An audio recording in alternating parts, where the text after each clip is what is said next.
గత ప్రభుత్వంలో కల్తీ నెయ్యి కొనుగోలు వ్యవహారంలో 3 నామాల స్వామికే పంగనామాలు పెట్టిన డిప్యూటేషన్ అధికారులు ప్రభుత్వ పెద్దల భరతం పట్టండి, సీబీఐకి నవీన్ విజ్ఞప్తి చేశారు. టీటీడీలో కొనుగోళ్ల కమిటీకి సంబంధించి GM, procurement, TTD board members, FA and సీఏఓలు tender finalise చేసిన తర్వాత సప్లైకి అనుమతులు ఇస్తారు. బోలేబాబా వైష్ణవి డైరీ, ఏఆర్ డైరీలకు నెయ్యి సప్లైకి అనుమతులు ఇచ్చిన అధికారులు ఎవరు? వారిని సీబీఐ విచారణ చేస్తే నమ్మలేని నిజాలు వెలుగులోకి వస్తాయన్నారు. టీటీడీ స్పోర్ట్స్ లో సుదీర్ఘకాలంగా పనిచేస్తున్న కొంతమంది సిబ్బంది, సప్లయర్స్ అవతారమెత్తి కాంట్రాక్టర్లతో కుమ్మక్కై నాసిరకం నుండి ముడి సరుకులు కొనుగోలు చేసిన దానిపై కూడా సీబీఐ సమగ్ర విచారణ జరిపించాలని నవీన్ కుమార్ రెడ్డి కోరారు. కలియుగ ప్రత్యక్ష దైవమైన తిరుమల శ్రీవారి లడ్డూ తయారీలో, అన్నప్రసాదాలలో వినియోగించే నెయ్యిలో కల్తీ జరిగిందని చెప్పని దాని మీద సుప్రీంకోర్టు ఆదేశాలతో ఈరోజు సిబిఐ ప్రత్యేక బృందము సిట్టు ఈరోజు దర్యాప్తు చేసి ఎవరైతే నెయ్యిని తిరుమల తిరుపతి దేవస్థానానికి సప్లై చేశారో ఆ డైరెక్టర్ నలుగురిని నిన్న ప్రొడ్యూస్ చేసి అరెస్ట్ చేయడం జరిగిందండి.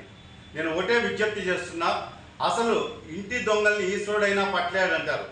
ఈరోజు ఎవరైతే నెయ్యిని అక్కడి నుంచి సప్లై చేశారో నెయ్యిని ఈ తిరుమల తిరుపతి దేవస్థానంలో ఎవరు అనుమతించారు? ఈ నెయ్యి నాసిరకం నెయ్యి కాదు, అద్భుతమైనటువంటి నెయ్యి అని చెప్పి ఎలా వీళ్ళు శాంపుల్స్ని ఓకే చేశారన్న దాని మీద సమగ్రమైనటువంటి లోతుగా అధ్యయనం చేస్తే అసలు దొంగలు ఎవరైతే సూత్రధారులు ఉన్నారో ఈ నెయ్యి కుంభకోణంలో కోట్లాది రూపాయలు 3 నామాల వాడికే పంగనాలు పెట్టినటువంటి ప్రభుత్వాలు, గత ప్రభుత్వంలో ఉన్న వాళ్ళంతా కూడా బయటికి వస్తారు.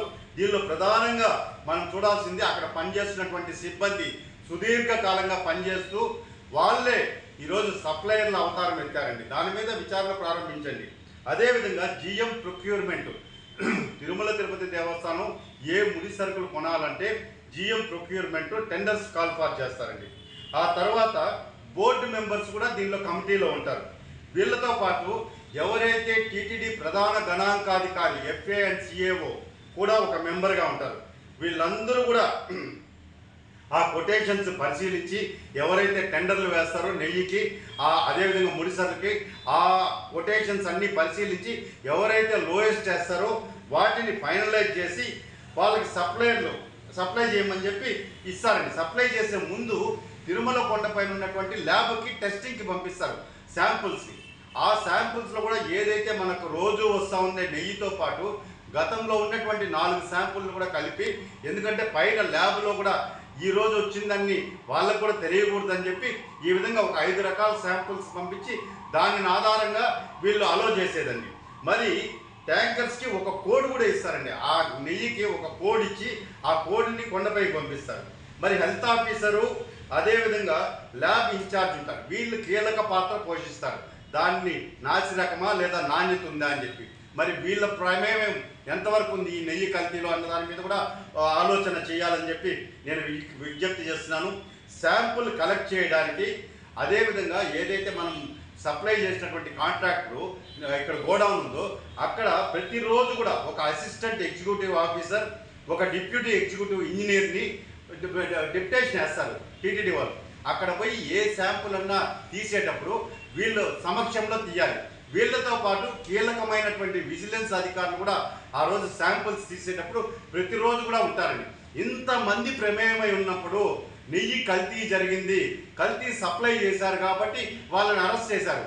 ఈరోజు చట్టం ఏం చెప్తాందంటే ఒక దొంగ సొత్తుని అమ్మినోడికి ఎంత శిక్ష పడుతుందో ఆ దొంగ సొత్తు తెలిసి కొన్నోడు కూడా అదే శిక్ష పడుతుందని చెప్తాను చట్టం. మరి అమ్మిన వాడిని అరెస్ట్ చేశారు.